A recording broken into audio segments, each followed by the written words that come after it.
High, welcome to my channel. আশা করছি আপনারা সবাই খুব ভালো আছেন, আমিও খুব ভালো আছি।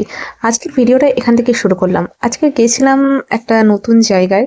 আর আমার যেহেতু আগের দিন নাইট ডিউটি ছিল, তো নাইট ডিউটি করে আমি বাড়িতে গিয়ে জাস্ট ব্যাগটা নিয়েছি, আমি বেরিয়ে পড়েছি। শুধু আমি একা যাইনি, আমার মা, মাসি সবাই গিয়েছিল, আমরা একসাথে গিয়েছিলাম। তো আমাদেরকে অনেকটা মানে ট্রেনের টাইমটা এমন ছিল যে মানে প্রচণ্ড তাড়াহুড়ো করে ট্রেন ধরতে হয়েছে। মানে আমাদের ট্রেনটা কাকদ্বীপে যখন ঢোকে সেটা দেখাচ্ছিল 12টা 40, 12টা 40-এ কাকদ্বীপ থেকে ছাড়বে। বাট সে আমরা মানে 2 মিনিটের মধ্যে 12টা 38-এ আমরা ঘর থেকে বেরিয়েছি। আমরা ভেবেছি ট্রেনটা পাবোই না, কিন্তু না, ফাইনালি আমরা ট্রেনটা পেলাম। এবং পেলাম তো পেলাম, 12টা 40 বেজে গেল, 12টা 50 বেজে গেল, তবুও ট্রেনের যাওয়ার নাম নেই। ট্রেন কাকদ্বীপেই দাঁড়িয়ে আছে। তো ভাবছিলাম যে এত তাড়াহুড়ো করে যাওয়ার কী মানে ছিল।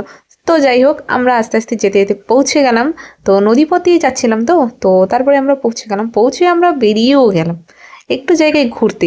আর যেহেতু ঘুরতে এসেছি, কোথায় যাচ্ছি, অ্যাকচুয়ালি আমরা গিয়েছিলাম আমার বৌদির বাড়িতে। আমার বৌদির বাড়িতে পুজো ছিল, অনেক ঠাকুরের পুজো ছিল, সেই কারণে আমাদের সেখানে বলা হয়েছিল, তো আমরা গিয়েছিলাম। আর বৌদির বাড়িটা যেহেতু অনেক গ্রামের পরিবেশের এলাকায়, তো গ্রামের পরিবেশটা দেখতে অনেকই ভালো লাগছিল, মানে খুবই সুন্দর ছিল। তো আমরা গ্রামের পরিবেশ দিয়ে হেঁটে তো যাচ্ছিলাম, কিন্তু তার আগে আমরা একটুখানি কিছু খাওয়া দাওয়া করে নিয়েছিলাম। আর অনেকটা যেহেতু জার্নি করে এসেছিলাম না, তো আমাদের পক্ষে আর পসিবল হয়ে উঠছিল না যে না খেয়ে বেরোনো। তো আমরা খেয়ে দিয়ে তারপরে বেরিয়েছিলাম গ্রামের পরিবেশ দেখতে। তো আমরা যেতে যেতে একটা নদীর কাছে চলে গিয়েছি। আর নদীটা এত সুন্দর দেখতে, জাস্ট মানে কি বলবো, খুবই সুন্দর। আর নদীর পাশে মানে প্রচুর ধুতরা ফুলের গাছ।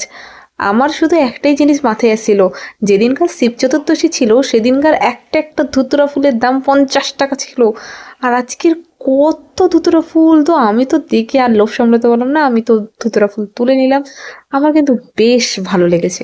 ভাবছিলাম যদি আগে জানতে পারতাম তাহলে এখান থেকে তো ফুলগুলো তুলে নিয়ে ওখানে গিয়ে বিজনেসটা তো করতে পারতাম। তো আমরা ওখান দিয়ে নদীটাকে খুব সুন্দরভাবে ঘুরছিলাম। আর এখানে নদীপথের একটা কানেকশন আছে, মানে এখান থেকে বকখালিও যাওয়া যাবে। এখানে সামনে দূরে অনেক নৌকো যায়, তো এখান থেকে ডাইরেক্ট বকখালিও যাওয়া যায়। আর নদীর নিচে অনেকটা নামা যায়, এটা অনেকটা মানে এমন ঢেউ খেলানো আছে যে নিচে অনেক সুন্দরভাবে নামা যাবে, নিচে দাঁড়ানো যাবে। আর নদীটা যেহেতু বাঁধটা অনেকটা ওপরে, এগুলোকে তো নদীর বাঁধই বলে না। আর ওই যে দূরে যে নৌকাগুলো দেখতে পাচ্ছ, ওগুলো এখান থেকে বকখালি যায়। আমাদের এখান থেকে যেহেতু বকখালি এখান থেকে আরও কাছাকাছি হবে, আমাদের কাকদ্বীপ থেকে আরও দূরে হয়, বাট এখান থেকে আরও কাছাকাছি হবে। তো আমাদের আরেক মডেলিং ওইদিকে দেখতে পাচ্ছেন, যে মানে ওইদিকে দেখাতে ব্যস্ত, চারিদিকে হাই করে দিল। জল দেখে কতই না খুশি, আমাদেরও বেশ মজা লাগছে।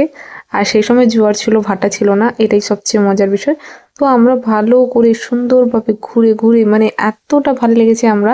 তো তারপরে আমরা চলে এসেছিলাম ওখান থেকে আসার পরে আমরা যেই বাড়িতে ছিলাম, যেই মাসির বাড়িতে ছিলাম, যে একটা মাসির বাড়ি আমাদের থাকতে দিয়েছিল, তো সেই মাসির বাড়ির ছাদে অসাধারণ কাগজ ফুলের গাছ, মানে দেখলে মানে চোখ জুড়িয়ে যাবে, এত সুন্দর। মানে কি বলবো, প্রায় এখানে যাদের যাদের ঘর আছে প্রত্যেকের বাড়িতে প্রায় এরকম গাছ আছে। মানে দেখতে এতটাই সুন্দর লাগছে, দেখলে কিছুক্ষণ দেখতে হবে সিরিয়াসলি। তো এইভাবে আমরা মজা করলাম। So tata.